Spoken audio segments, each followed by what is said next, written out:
I found my daughter living on the street and froze. Yesterday she had a home, but today her husband sold it, moved to Europe 2 years ago, and left her with nothing. I brought my daughter home and did what would finally make my son-in-law pay. Before we continue, please subscribe to the channel and let us know where you were listening in the comments. The taxi pulled onto Southeast Hawthorne Boulevard just as the drizzle turned serious. I paid the driver, grabbed my overnight bag, and stood on the sidewalk staring at the house. Ellen's house. The one her grandmother left her. Pale blue siding, white trim, that crooked maple in the front yard I remembered from photos she'd sent me years back. 3 years since we'd spoken. 3 years since that argument when I told her Travis was no good and she'd told me to stay out of her life. I'd been stubborn. She'd been stubborn. We were related after all. I walked up the porch steps, rehearsing what I'd say. Something simple. "Ellen, I'm sorry. Can we talk?" The doorbell chimed inside. Footsteps approached. The door opened. A woman I'd never seen stood there, a toddler balanced on her hip. She had red hair pulled into a ponytail, yoga pants, suspicious eyes. "Can I help you?" she asked. My throat tightened. "I'm looking for Ellen Crawford, my daughter. She lives here." The woman's expression shifted from caution to confusion. "I'm sorry, but we bought this house 2 years ago, from a real estate company. There was no Ellen." The bag slipped from my shoulder. "That's impossible. This was her house. Her grandmother left it to her." "I don't know anything about that."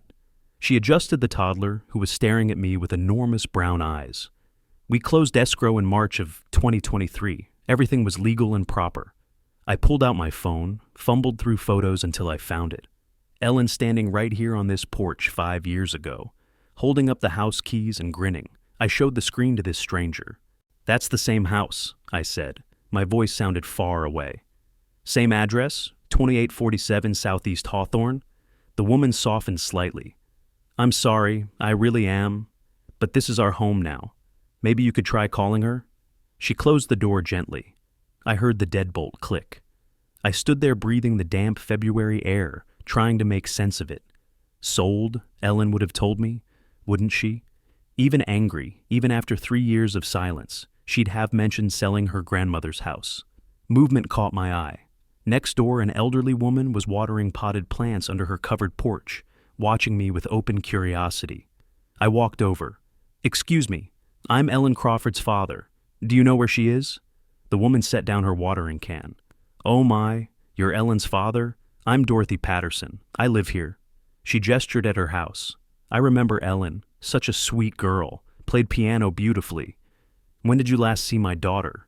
Mrs. Patterson frowned, thinking, "Oh, must have been winter of 2023. They left sudden-like.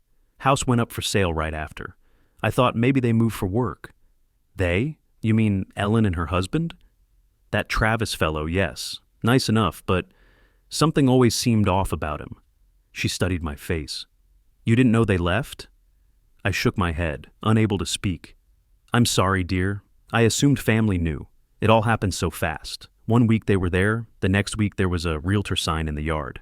I thanked her, walked back to the sidewalk, and called an Uber to take me to the nearest hotel. My hands shook as I typed Ellen's number. It rang once, then an automated voice. "The number you have dialed is no longer in service." I tried again. Same message. The hotel room was generic and beige. I sat on the edge of the bed and dialed Ellen's number 17 more times. Always the same recording. Finally, I opened my laptop and searched Portland property records. There it was. 2847 Southeast Hawthorne Boulevard. Sold January 28, 2023 for $420,000. Buyer listed as Westbrook Family Trust. I checked Ellen's Facebook. Last post. December 2022. A photo of Christmas lights. Her email bounced back. Account inactive. The window overlooked a rain-slicked street. I stood there watching headlights blur past and felt the first wave of real fear. Not confusion anymore. Fear. I called Portland Police non-emergency line. "I need to report a missing person," I said. The operator was patient. "How long has this person been missing?" "I don't know, maybe 2 years." 2 years? "Sir, why are you just reporting this now?" Because I was proud, because I was angry, Because I let an argument keep me from my daughter for 3 years. We'd been out of touch, I said. I just discovered she's gone. The operator took Ellen's information, said someone would call me back. I hung up and pulled out my wallet. Inside was Ellen's last birthday card to me from 4 years ago. Her handwriting, "Love you, Dad, even when we disagree." I called the hotel front desk. "I need to extend my reservation, indefinitely." "How many nights, sir?" "However long it takes." I spent the next 3 hours searching online. Portland homeless shelters, community aid centers, hospital emergency rooms. My cursor hovered over each link. This was the last place any father wants to look for his daughter, but I clicked anyway. Franklin High School looked exactly as Ellen had described it years ago. Brick building, green trim, basketball court, visible behind chain link fence. I'd been awake since 5 that morning, drinking hotel coffee and making lists, places to call, questions to ask. My shirt was rumpled from sleeping in the chair. The front office smelled like copy paper and industrial cleaner. A young secretary with glasses looked up from her computer. "I'm looking for Ellen Crawford," I said. "She taught music here." Recognition flickered across her face, followed quickly by discomfort. "Oh, Mr. Crawford, Ellen left in 2022. I'm sorry, we don't have contact information for former staff." I leaned forward, keeping my voice level. "Did she say where she was going? Was there an emergency?" "She just resigned. September, I think. I wasn't here for all the details." The secretary glanced at her computer screen like she was looking for an escape route. "I'm sorry, I can't help more." I thanked her and left. Outside, the drizzle had stopped, but the sky remained the color of old concrete. The next 2 days blurred together. OHSU Hospital, no patient records for Ellen Crawford. Legacy, Emmanuel, nothing. Providence, Portland, the same. I filled out missing person inquiry forms at 2 police stations, showing Ellen's photo to board officers who promised to file reports, but whose eyes said they'd seen this before. Each dead end pulled the knot in my chest tighter. On the 3rd day, I drove through East Portland with a printed list of community centers and shelters. The streets grew rougher as I moved southeast. Chain link fences, boarded windows, tents clustered under highway overpasses. Around noon, I turned onto Southeast 82nd Avenue. The Community Outreach Center was a squat brick building with a hand-painted sign. 20 people stood in a line outside, waiting for the lunch service to begin. I almost kept driving. Then something made me look closer. A woman near the middle of the line, thin, shoulders hunched in a donated jacket 3 sizes too large. The way she held herself, protective and defeated at once. I knew that posture. I'd seen it in home videos from Ellen's childhood, when she was scared but trying to hide it. I parked and walked toward the line, got closer, saw the profile of her face. It was Ellen. My daughter was standing in line for free food. I approached carefully, heart hammering. "Ellen?" She went rigid, didn't turn. "No, wrong person." I moved where she could see me. "Ellen, it's Dad." Her face went white as paper. She tried to turn away. "Go away, please." "I'm not going anywhere, not this time." She broke then, deep, wrenching sobs that made her whole body shake. I wrapped my arms around her and she collapsed against me, all bones and trembling. She smelled like street dirt and desperation. And I wanted to kill someone. People in line shifted awkwardly, giving us space. I guided Ellen to my rental car, got her into the passenger seat, cranked the heat to maximum, handed her my jacket even though she protested weakly. We sat there while she cried. I didn't ask questions, just waited. Finally, her voice came out broken and small. "He sold it. Travis sold the house, forged my signature on the final papers." "When?" "January 2023, took all the money, left me $3,000, said he was going to Europe for business." She laughed bitterly. "He never came back." My hands tightened on the steering wheel. "You've been on the street for 2 years?" "I couldn't call you, not after our fight, not after I chose him over your warnings." Fresh tears spilled down her cheeks. I was so ashamed.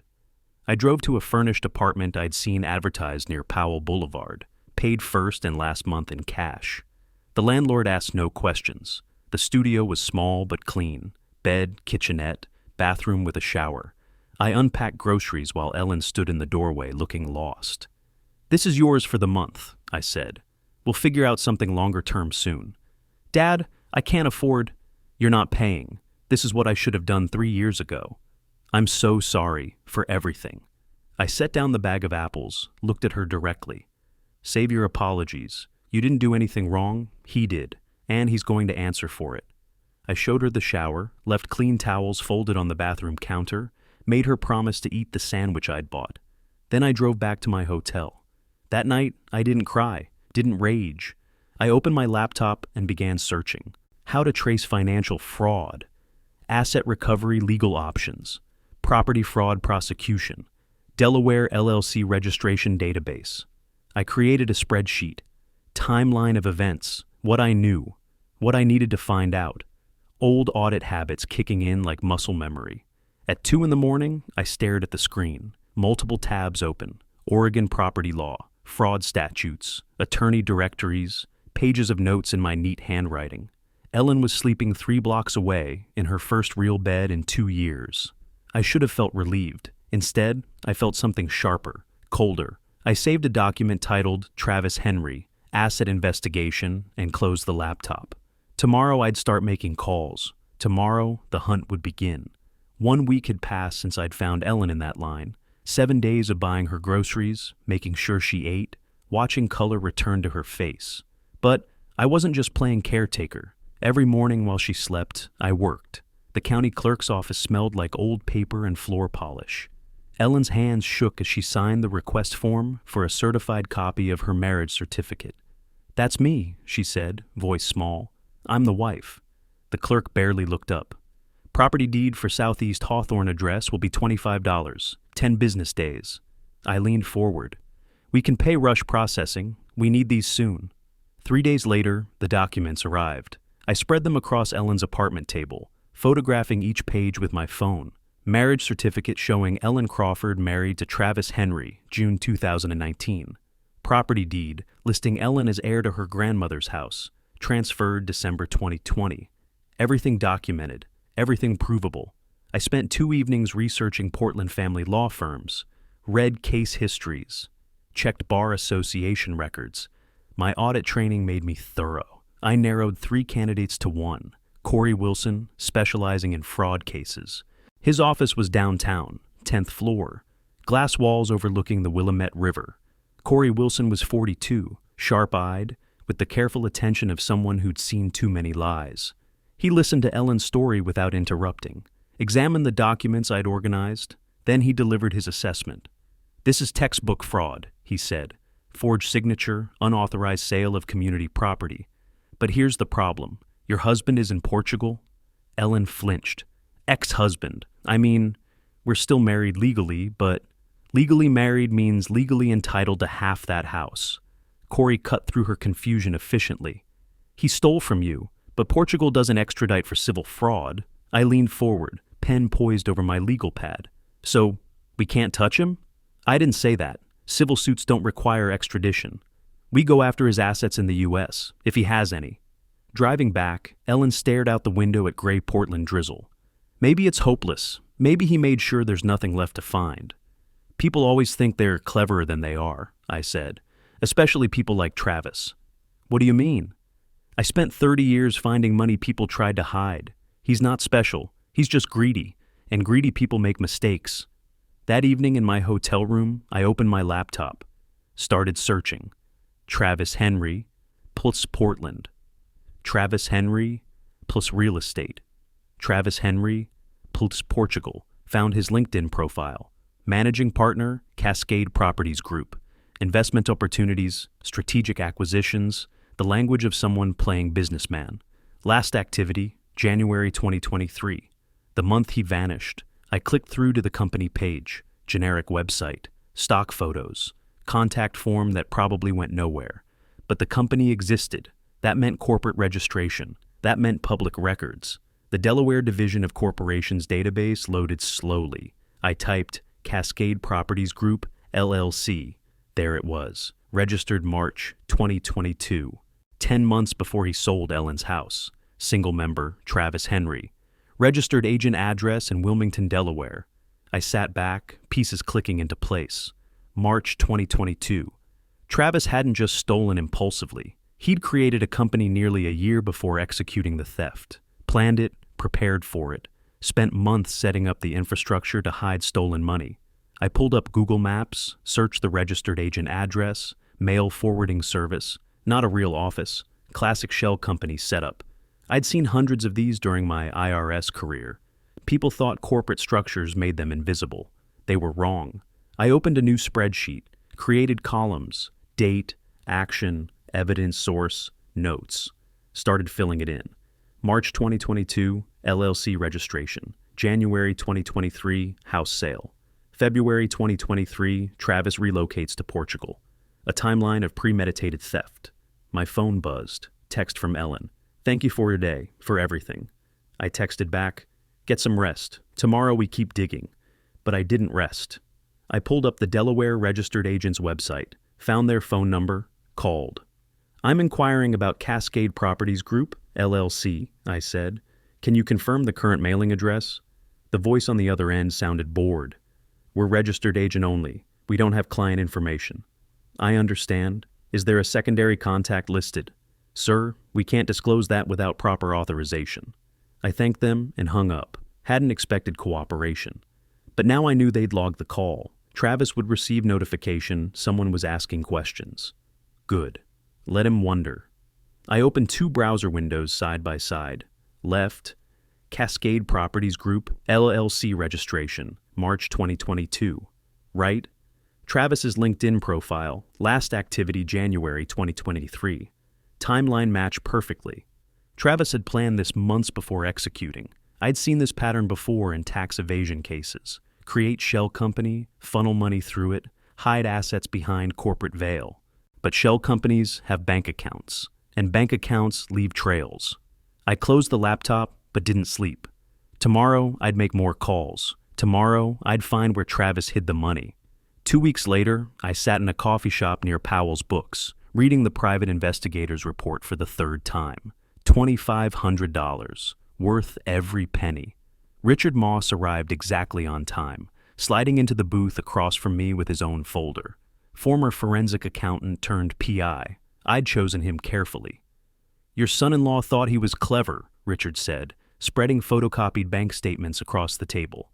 Delaware LLC, corporate veil, offshore transfers. I slid my cold coffee aside, pulled on my reading glasses. But he left money behind. $180,000, business checking account at Bank of America. Richard used his pen to circle figures on the printout. Hasn't touched it in 2 years. I studied the statements. Account showed zero activity since February 2023, except monthly maintenance fees. No payroll, no vendor payments, no investments. Dead account holding, stolen money. Why? I asked. Why leave it exposed? Richard leaned back. Best guess? Portugal taxes foreign income heavily. He declares the transfer, loses 30% to taxes. Keeps it here, it's invisible to Portuguese authorities. I traced the money flow with my finger. $420,000 from house sale went to LLC's Delaware account, then split, $240,000 wire transferred to Portugal, $180,000 stayed put. Greed and caution, I said quietly.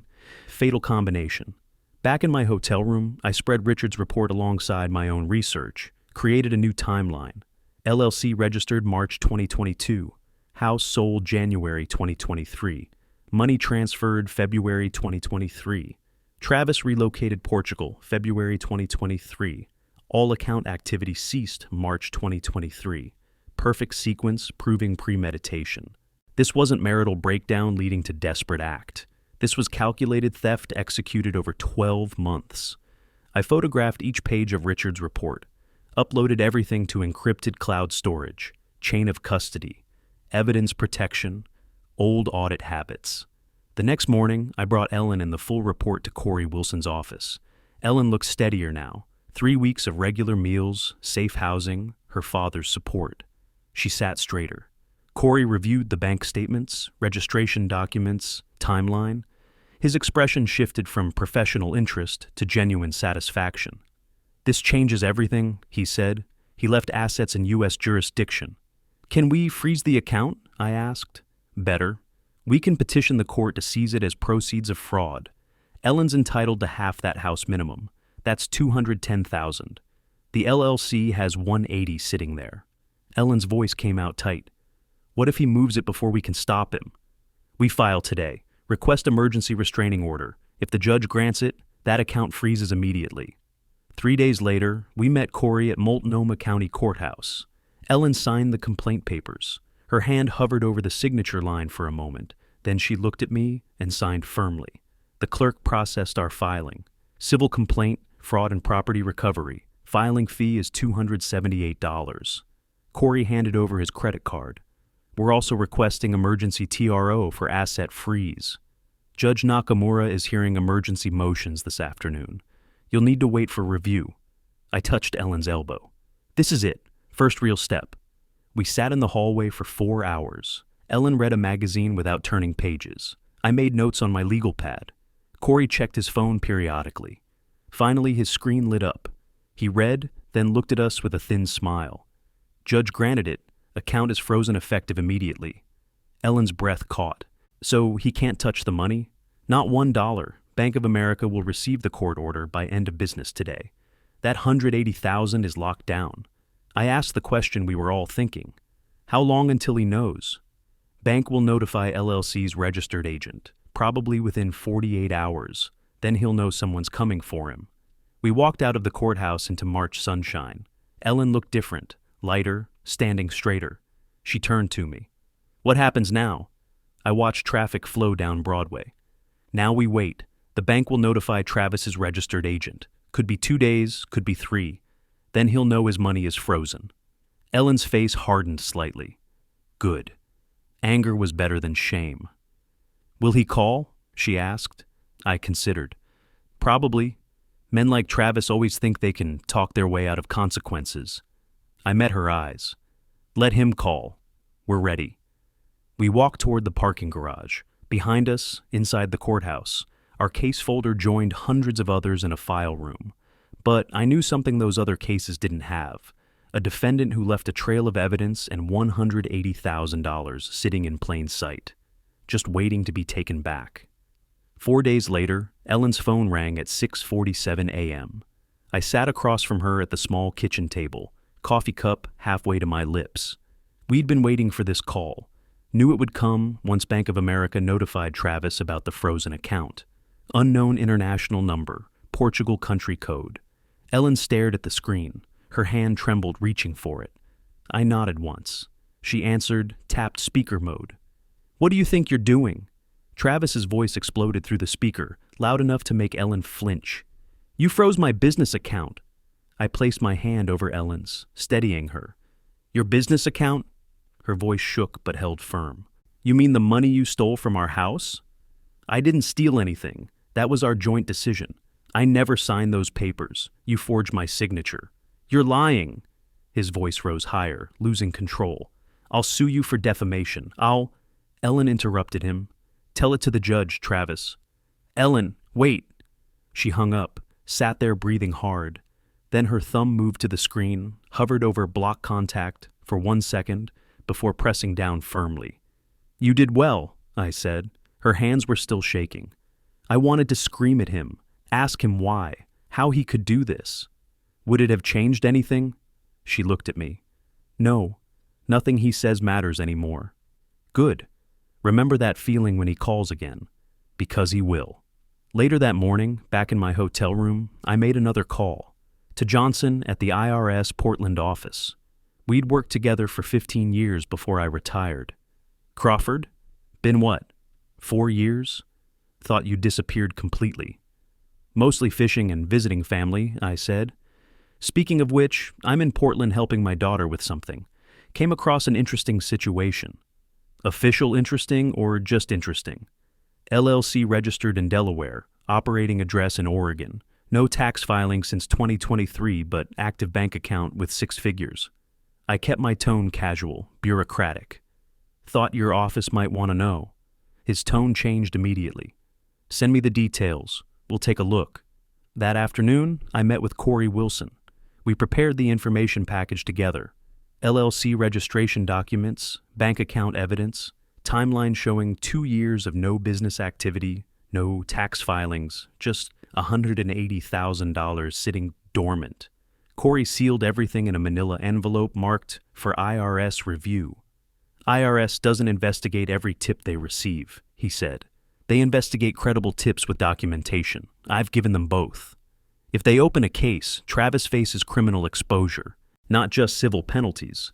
He's been hiding assets and dodging taxes for 2 years. I met his eyes. He earned criminal exposure. Corey studied me. Just making sure you understand, this raises the stakes considerably. Good. Let him sweat.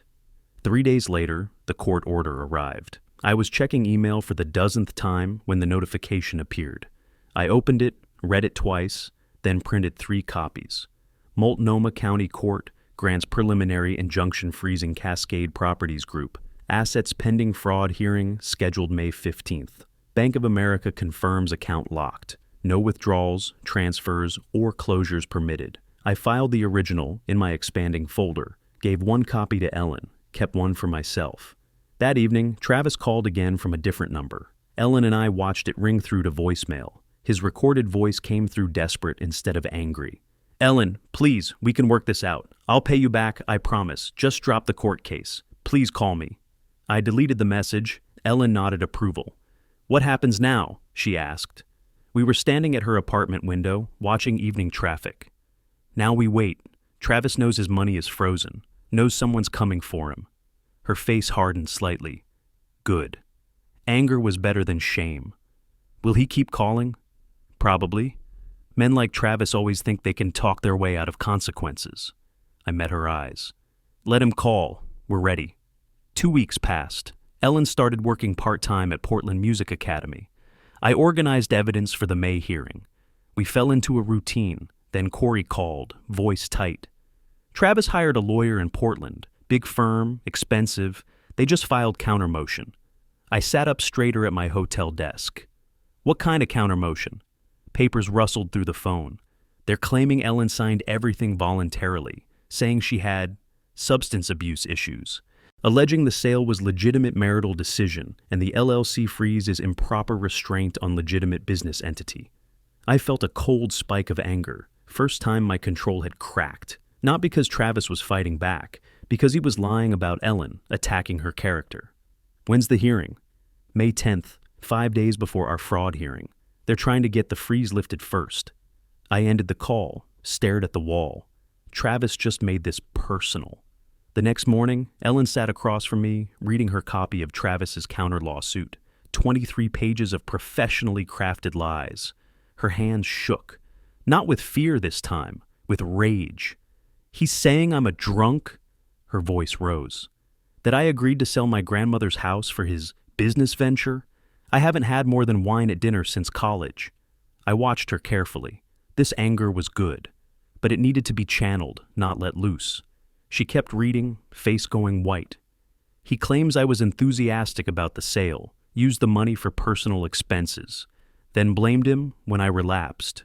She crumpled the pages violently, threw them across the room. I picked them up, smoothed them flat on the table, refusing to let anger make me sloppy with evidence. We need to see Corey, I said. Today. An hour later, we sat in Corey's office. He'd already reviewed Travis's filing. Standard defensive strategy, he explained. Attack plaintiff's credibility, claim everything was consensual, shift blame. Problem is, we're in he said, she said territory. Judge hasn't met either of them. Travis has expensive lawyer, making him look responsible. Ellen has been homeless 2 years. Ellen started crying. First time since I'd found her. Not sad tears, angry tears. I'm being punished for what he did to me. No, I said. We prove he's lying, not with words, with evidence that can't be disputed. Corey leaned forward. The signature. If we can prove it's forged, his whole story collapses. Handwriting expert, I said. How expensive? $1,500 to $2,000 for court-admissible analysis. Find me the best one available. That evening, I called Dr. Patricia Chen, certified forensic document examiner, 15 years experience, federal court testimony. I'll need multiple examples of your daughter's authentic signature from different time periods, she said. We have marriage certificate, employment documents, estate papers, at least 10 samples. Good. Different contexts help establish natural writing patterns. Analysis takes 10 to 14 days. The hearing is May 10th. Can you have report ready by May 5th? If I prioritize it. But my fee is $1,800 for expedited analysis with testimony availability. I didn't pause. Done. When do you need the documents? The next 3 days, Ellen and I gathered everything. Marriage certificate from 2020, old employment contracts, bank account opening forms, grandmother's estate papers where Ellen signed as heir, 10 clear examples of her natural signature. I packaged them with the disputed sale documents, delivered everything to Dr. Chen's office personally. Then we waited. Ellen returned to work but stayed distracted. I checked email constantly, old audit habit resurfacing under pressure. May 10th approaching like a deadline I couldn't extend. Travis's lawyer sent additional motions, requesting expedited hearing, claiming frozen account caused irreparable business harm. Corey fought back with briefs detailing the LLC's complete lack of legitimate business activity. Both sides preparing for battle. Late April, the email arrived. Subject line: analysis complete, report attached. I sat in my hotel room, cursor hovering over the PDF. Moment of truth. Downloaded it, opened it. First page conclusion. In my professional opinion, to a reasonable degree of scientific certainty, the signature attributed to Ellen Crawford on the property sale documents dated January 2023 is not genuine. Evidence indicates simulation, forgery rather than natural handwriting. I read the sentence 3 times, then called Ellen. Dr. Chen sent the report. And definitive forgery. She found 12 separate indicators of simulation. It's not your signature. Long pause on the other end. We can prove it? Actually prove it? In court, under oath, with scientific evidence. Yes. Her voice broke with relief. He can't talk his way out of this. No, he can't. May approached fast. Corey and I prepared for the 10th. Dr. Chen agreed to testify if needed. I reviewed her report nightly, memorizing every detail. Indicators of forgery include unnatural tremor and stroke pattern, evidence of multiple attempts at letter E, inconsistent pressure suggesting tracing rather than natural writing. Scientific language that would demolish Travis's claims.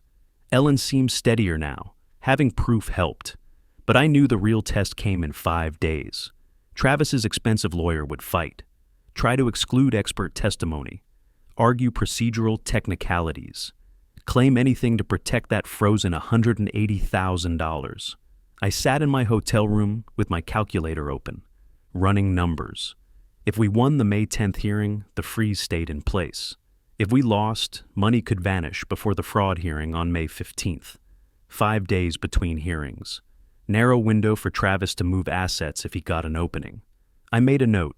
Emergency backup plan needed if we lose first hearing. Couldn't assume victory. Never assume victory until the judge's gavel fell. May 15th, Multnomah County Courthouse.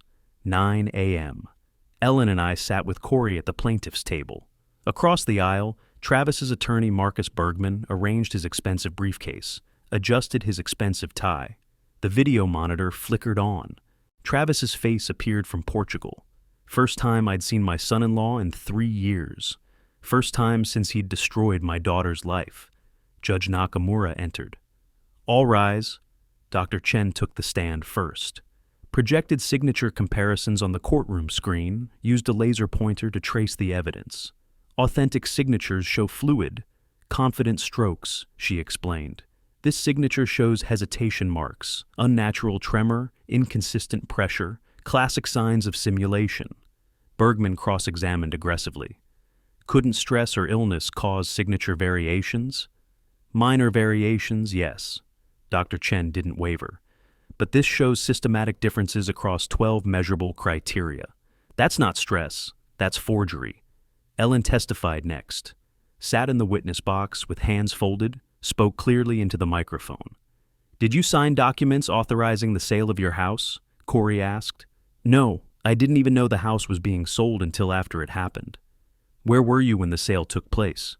Travis told me we were refinancing for better rates. He said he needed me to sign some papers, but I never saw final documents. He must have forged those later. Judge Nakamura looked at her directly. Mrs. Henry, Where did you go after your husband left? Ellen's voice stayed steady. I had nowhere to go. I lived in my car for 3 weeks. Then the car broke down. After that, shelters. Sometimes the street.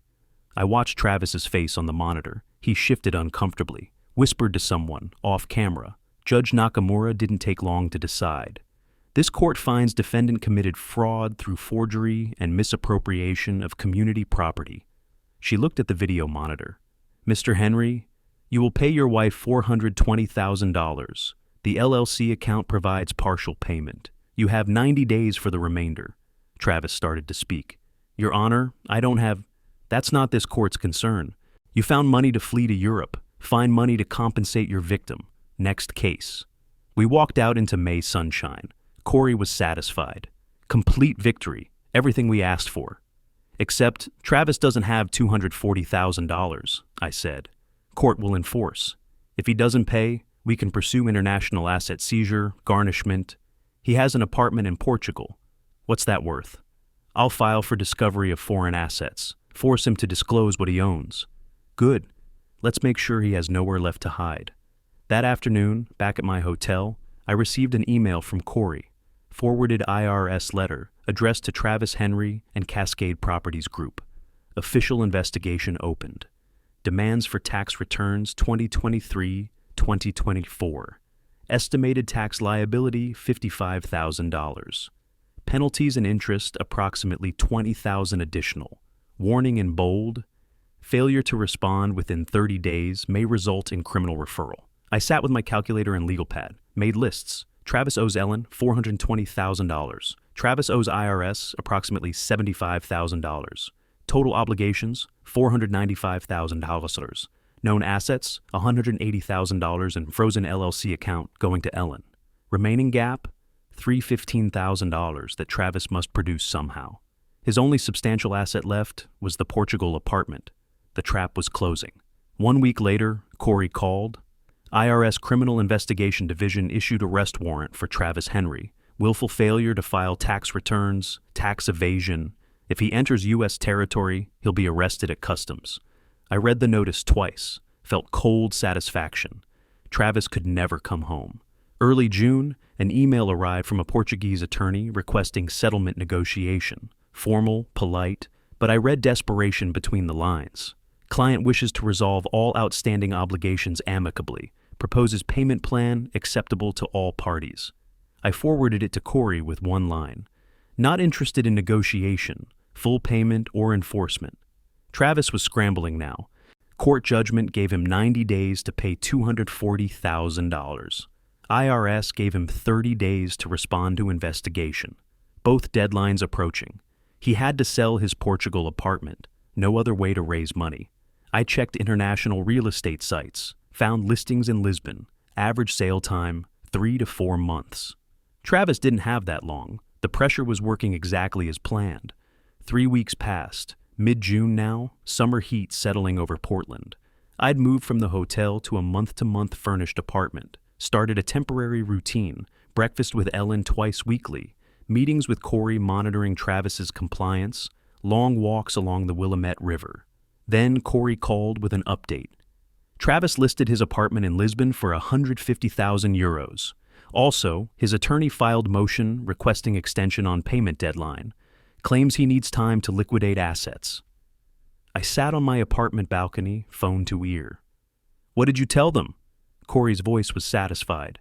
I told them we'll consider extension only after IRS matter is resolved and he's paid the $180 from the LLC account. How long until that money actually reaches Ellen? Bank processing, maybe another week. Progress, slow, but real. Late June morning, Corey forwarded another email from Travis's Portuguese attorney, Antonio Silva. Professional letter proposing mutually beneficial resolution. Travis pays Ellen $100,000 immediately from personal savings. She withdraws civil judgment. Both ask IRS to close investigation. The letter emphasized Travis's difficult financial situation and desire to make amends. I read it twice, deleted it, called Corey. Settlement proposal, I said. He's offering $100,000 for release of all claims. He owes $445 just to Ellen, another $75 to IRS. He knows. That's why he's negotiating. He can't pay the full amount. That's not my problem. My voice was cold. He found money to buy a European apartment and live there 2 years. He can find money to pay what he owes. What should I tell his attorney? Tell him we'll see him in enforcement proceedings. Full payment only. 2 days later, Ellen and I filed additional claim for emotional distress. $25,000 for 2 years of homelessness, anxiety, loss of livelihood, damage to professional reputation. Judge reviewed it quickly. Causation is clear. I'll award $25,000. She checked her notes. Mr. Henry now owes $445,000 total? Correct, Your Honor, Corey said. He should have thought about this before committing fraud. Following week, formal notification arrived from IRS criminal investigation. Arrest warrant active in federal database. Charges: willful failure to file tax returns, tax evasion. Potential sentence 1 to 5 years. Federal prison plus fines. Warrant shared with Interpol, Customs and Border Protection, all U.S. ports of entry. I read the charge sheet carefully. This wasn't civil penalty anymore. This was felony criminal prosecution. I monitored Portuguese real estate sites weekly. Travis's apartment listing was visible. 2-bedroom apartment, Alfama District, $150,000. Motivated seller. 6 weeks, no sale. I researched the Lisbon market. Average sale time currently 3 to 4 months. Travis was asking fair market value, but buyers were cautious. Time wasn't on his side. Early July, Antonio Silva called Corey directly. I listened on conference line. His tone had changed. No longer confident, now pleading. My client will liquidate everything, apartment, car, savings. Might raise $180,000 total. Please, can we reach agreement?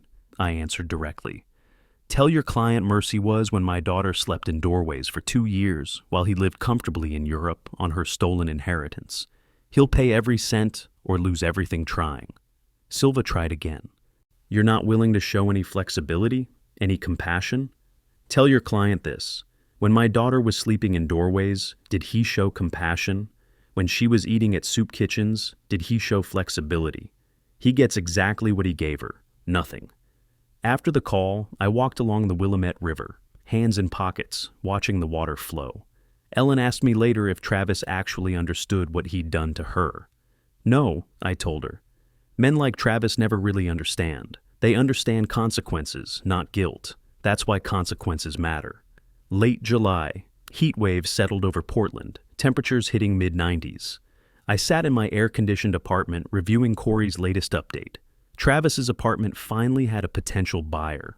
Offer pending at $140,000, below asking price. Travis desperate enough to accept. Sale might close late August, maybe September, if paperwork dragged. Meanwhile, the court's 90-day payment deadline was August 15th. Travis wouldn't make it. Corey was preparing contempt motion for non-payment. IRS hadn't responded to Silva's plea for leniency. Federal prosecutors don't negotiate tax evasion charges. I calculated. Even if the apartment sold at $140,000, roughly $154,000, Travis would still be short approximately $365,000 after paying Ellen. He'd be functionally bankrupt. No home, no money, couldn't return to U.S., criminal fugitive. I closed my laptop, stood at the window. Ellen was building a new life. Travis was watching his collapse. Justice didn't always feel triumphant. Sometimes it just felt necessary. Tomorrow I'd call Ellen, take her to dinner, remind her how far she'd come. This wasn't about celebrating Travis's destruction. It was about witnessing his accountability. August arrived with news I'd been expecting. Corey called early morning, voice urgent. Travis's apartment sale fell through. Buyer backed out over inspection issues. I stood on my apartment balcony, phone pressed to ear, watching joggers pass on the street below. When? Yesterday. Antonio Silva just notified me. Travis is panicking. Payment deadline is in 2 weeks. August 15th. The court had given Travis 90 days to pay the $240,000 balance. Time was up. What happens if he defaults? I asked, though I already knew the answer.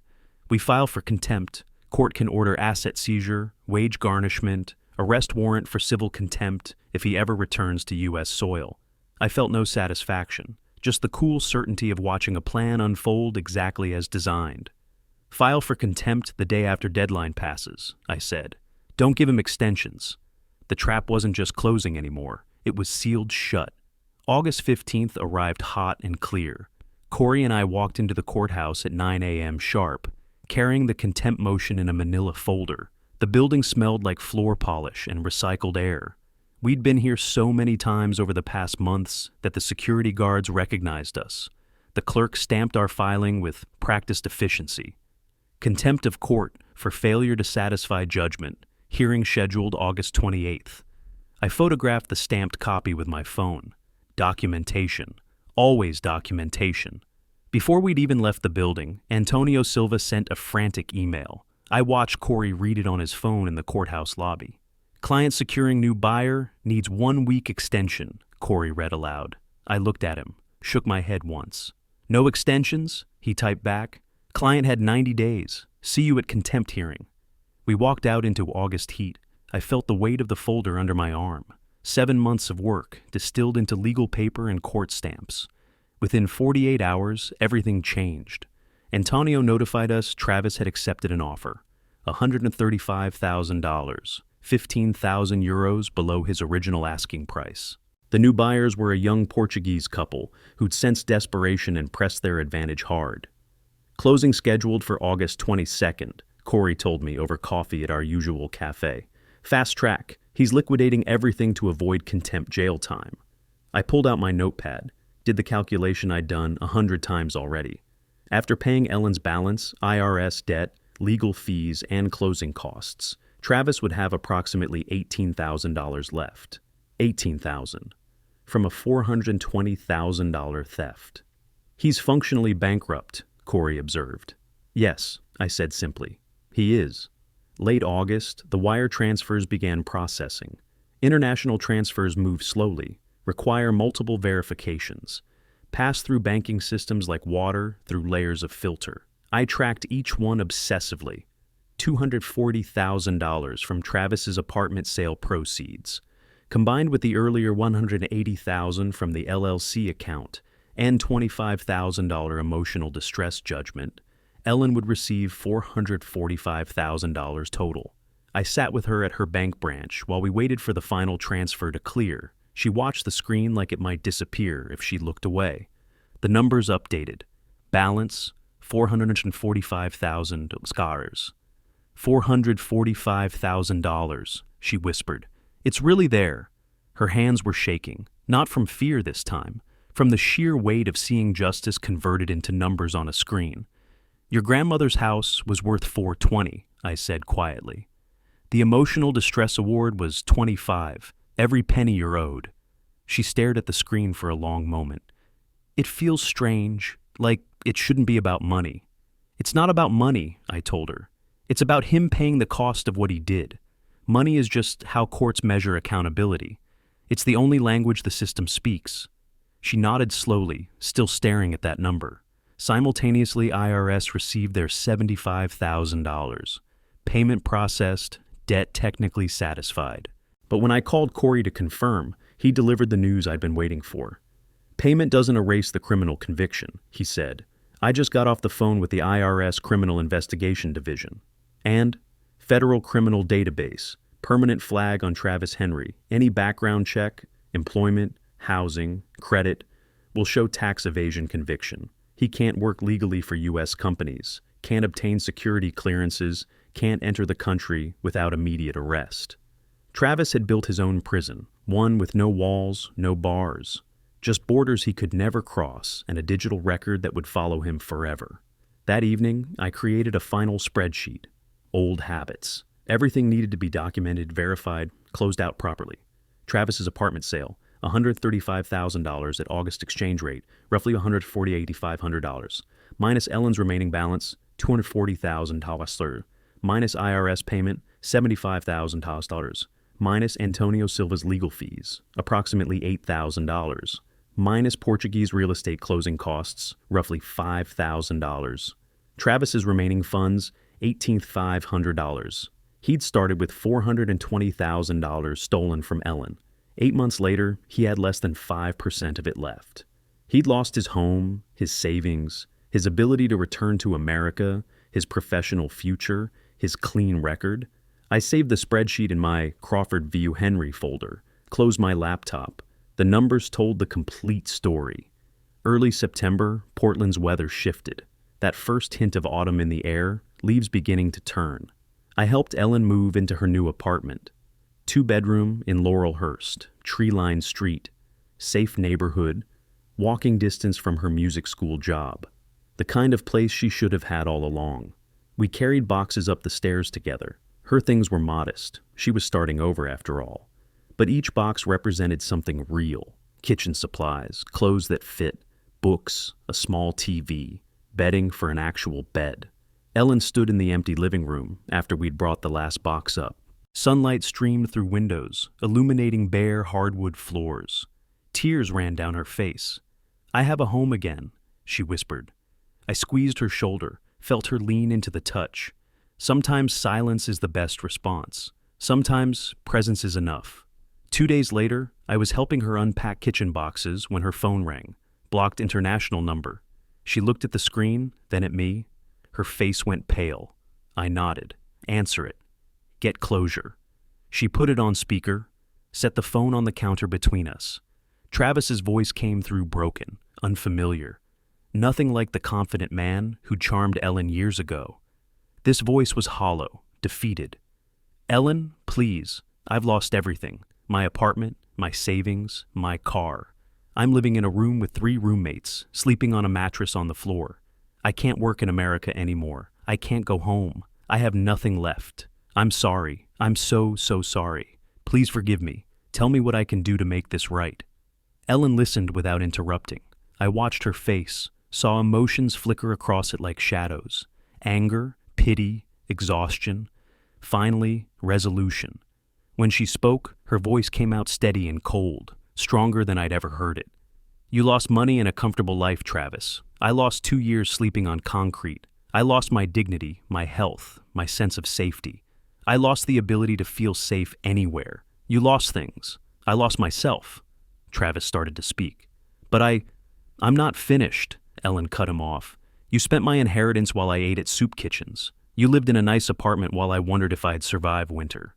You made choices. Now you live with consequences. We're not even close to even, Travis. But I'm done now. I'm finally done." She ended the call with a single decisive tap, then immediately went into her phone settings and blocked the number permanently. She looked at me. "I'm done." I nodded. "Yes, you are." We went back to unpacking dishes. Neither of us mentioned the call again. There was nothing left to say. Late September, Ellen's 35th birthday. I arrived at her apartment carrying a cake from the local bakery on Burnside and a bottle of sparkling cider. Ellen had never been a drinker despite Travis's lies about substance abuse, and I respected that. She opened the door smiling, a genuine smile that reached her eyes and transformed her face. 8 months ago, she'd barely made eye contact. Now she met my gaze directly, confidently. The apartment behind her looked lived in now. Photos on walls showing her with colleagues from the music school, books on shelves, a mix of business texts and music theory. A piano keyboard in the corner that she'd been practicing on daily, plants on the windowsill, thriving under her care. "Come in, Dad. I have something to show you." She led me through the apartment, pointing out small improvements she'd made, curtains she'd hung herself, a bookshelf she'd assembled, a small dining table where she had breakfast every morning. Then she took me to a corner of the living room she'd converted into a home office. Small desk, good lamp, laptop open with course materials visible. On the wall above the desk, pinned neatly, acceptance letter from Portland Community College. "Business Management Certificate Program," she explained, voice bright with pride. "Starts in January. I've already bought the textbooks, started reading ahead." I picked up one of the books, Introduction to Small Business Operations. "I want to open my own music school someday," she said. "Small one, focused on kids whose families can't afford private lessons." I was thinking about it. I had advantages Travis took away. But there are kids who never had those advantages to begin with. Maybe I can help them. "Using what happened to help others," I said. "Trying to?" She smiled, softer this time. "Feels better than just being angry. The anger was necessary, I think. but I don't want to live there forever. We cut the cake. 2 pieces on mismatched plates she'd bought at a thrift store. She'd told me once that building this life from small pieces felt more real than having everything at once. We carried our plates to her small balcony overlooking the residential street. Autumn evening was settling in, that golden September light that makes everything look gentler. My phone chimed. Email from Corey, subject line, final case summary, Crawford vs. Henry. I opened the attachment, began reading aloud. Judgment satisfaction confirmed. All $445,000 paid to Ellen Crawford. Travis's bankruptcy petition denied, due to fraudulent conveyance ruling. IRS permanent flag notation. Criminal record active in federal database. Case closure order, dated September 18, 2025. Ellen listened quietly, fork halfway to her mouth. When I finished, she set down her plate. "So it's really over," she said. "It's over." She was quiet for a long moment, looking out at the street below. A couple walked past pushing a stroller. Normal life, ordinary evening, the kind of scene she'd been excluded from for 2 years. "Dad," she said finally, choosing her words with care. "Thank you, but not for the obvious things. Not just for the money or the lawyers or finding me." I waited. "Thank you for teaching me I didn't have to accept what Travis did, that I deserved to fight back. That justice isn't just something that happens to other people in courtrooms on TV." Her voice caught slightly. "I spent 2 years thinking I deserved what happened because I'd chosen wrong, married wrong, trusted wrong, like it was divine punishment for bad judgment. It wasn't," I said quietly. "I know that now. You showed me the only person who deserved consequences was him. That's—" She paused, wiped at her eyes. "That's worth more than the money. That's worth everything." My throat tightened. I didn't trust myself to speak, just reached over and squeezed her hand. She squeezed back. We sat in comfortable silence as the sun set, painting the sky in shades of orange and pink. Portland evenings in September are beautiful. I'd learned that over these months. Later that evening, alone in my own apartment, I pulled out the thick folder labeled Crawford v. Henry Case Documents. I flipped through slowly, reviewing the journey documented in paper and ink. That first photo of Ellen's grandmother's house, the one I'd shown to the stranger who answered the door back in February. Marriage certificate proving Ellen's legal rights. Dr. Chen's forensic report with its precise scientific language about pressure points and hesitation marks. Court judgments, each one a step forward. IRS letters with their bureaucratic certainty. Final closure notice stamped and official. I didn't need to keep these anymore. The case was closed, but I would keep them, not as trophy. I'd taken no pleasure in Travis's destruction. As reminder that systems work if you understand them, that patience and precision matter more than anger, that justice is possible, even when it feels impossible. I closed the folder carefully, filed it on the shelf between my tax records and other important documents. Just another file in a life of files. Corey's email had included one final update, an addendum I'd requested for completeness. Travis Henry's current situation, verified by the Portuguese investigator we'd used earlier in the case. Living in Alfama district, Lisbon's oldest neighborhood. Shared apartment with 3 other people, mostly other service workers, sleeping in the smallest room, the one without windows. Working as waiter at a tourist restaurant near Rocio Square, earning approximately $1,200 monthly, barely enough for rent, food, basic necessities in an expensive European city. No savings left, no vehicle, no prospects for improvement. U.S. criminal record prevented legal employment with any reputable international company. His business management degree from an American university was now useless. The conviction made him unemployable in corporate environments. He was stuck in the service industry, likely permanently. Every day pouring wine and clearing tables, watching tourists enjoy the city on vacation, money while he scraped by.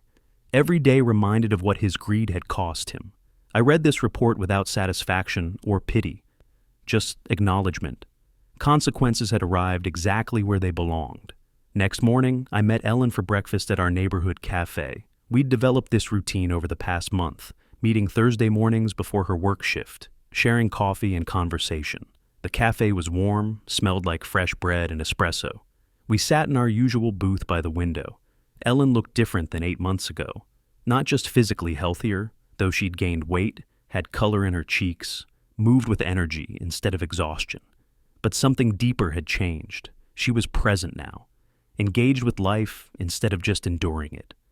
"What will you do now?" she asked, adding cream to her coffee with practiced ease. "Go back home? Stay in Portland?" I'd been thinking about this question for weeks. "Haven't decided yet. Maybe stay nearby for a while. We have time to figure it out. No rush." "You know you don't have to stay for me," she said. "I'm okay now, really okay." "I know you're okay. That's exactly why I might stay." I met her eyes. "Not because you need me, because I want to. Because we lost 3 years, and I'm not eager to lose more." She smiled, that genuine smile that still surprised me with its brightness. "I'd like that. Having you nearby, we could do this breakfast thing regularly. Maybe I could cook dinner for you sometimes. I'm learning, slowly." "I'd like that too." We were quiet for a moment, watching morning traffic through the window. A bus stopped across the street, passengers getting on and off. Ordinary life flowing around us. "Do you think Travis really understands what he did?" Ellen asked suddenly. I considered the question. Doubt it. Men like Travis understand consequences, not morality. He knows he lost everything: apartment, money, career, country. Probably doesn't truly grasp why what he did was wrong, just that he got caught and punished. "Does that bother you, that he might not really get it?" "No," I said honestly. Justice isn't about his understanding. It's about your recovery and his accountability, both achieved. What happens in his head is irrelevant. Ellen nodded slowly, processing this. "Think he'll ever try to contact me again?" "Maybe. Block him if he does. He had his chance to apologize meaningfully, to show genuine remorse. That time has passed." "I know." She paused. "I just wondered if you'd say I should forgive him. You know, for my own peace or whatever." "Forgiveness is your choice, not my business," I told her. But here's what I learned in 30 years of audit work. Forgiveness doesn't require contact. You can forgive someone and still maintain complete boundaries. You can let go of anger without letting them back into your life. Those are separate decisions. She smiled slightly. "When did you get so wise?" 30 years finding hidden money teaches you about human nature, about consequences and choices. We finished breakfast slowly, in no rush. Walked out into September sunshine together. Ellen headed toward the music school. I headed back to my apartment. 8 months. Started with that taxi ride to Southeast Hawthorne Boulevard, standing on a porch where a stranger answered the door. Ended with case closed, justice served, daughter restored, not revenge. I'd never wanted revenge. Revenge is about inflicting pain for its own sake, about making someone suffer because you can. This was different. This was about balancing scales, taking back what was stolen, making someone pay the actual price for actual harm done, using systems designed for exactly this purpose. I thought about Travis in his Lisbon apartment, working tables, sharing cramped space with strangers, starting over at 38 with nothing. I thought about Ellen in her apartment here, planning classes, teaching music, building a future, helping kids who needed it. The difference between them was simple and complete. She'd lost everything through someone else's cruelty and betrayal. He'd lost everything through his own choices and actions. That's what justice looks like. Not satisfaction, not triumph, not pleasure in another's suffering, just proper consequences arriving where they belong. I walked home through tree-lined streets, hands in pockets, breathing autumn air. Portland had become familiar over these months. I knew these streets now, these cafes, these parks where I'd walked while thinking through strategy. I felt something I hadn't felt in 3 years, something that had been absent since that argument with Ellen, since I'd let pride and anger keep me away when she'd needed me. Peace. My daughter was safe. Our relationship was restored and stronger than before. The man who hurt her had faced real, lasting accountability. That was enough. That was everything. The folder on my shelf would stay there, documentation of a journey that had ended exactly where it needed to. Ellen would build her life, open her music school someday, help kids who needed help. Travis would work his tables and live with his choices. And I would stay in Portland a while longer, have breakfast with my daughter, watch her life bloom, be present for the ordinary moments that matter most. Justice served. Not with a bang, but with quiet certainty. That was exactly right.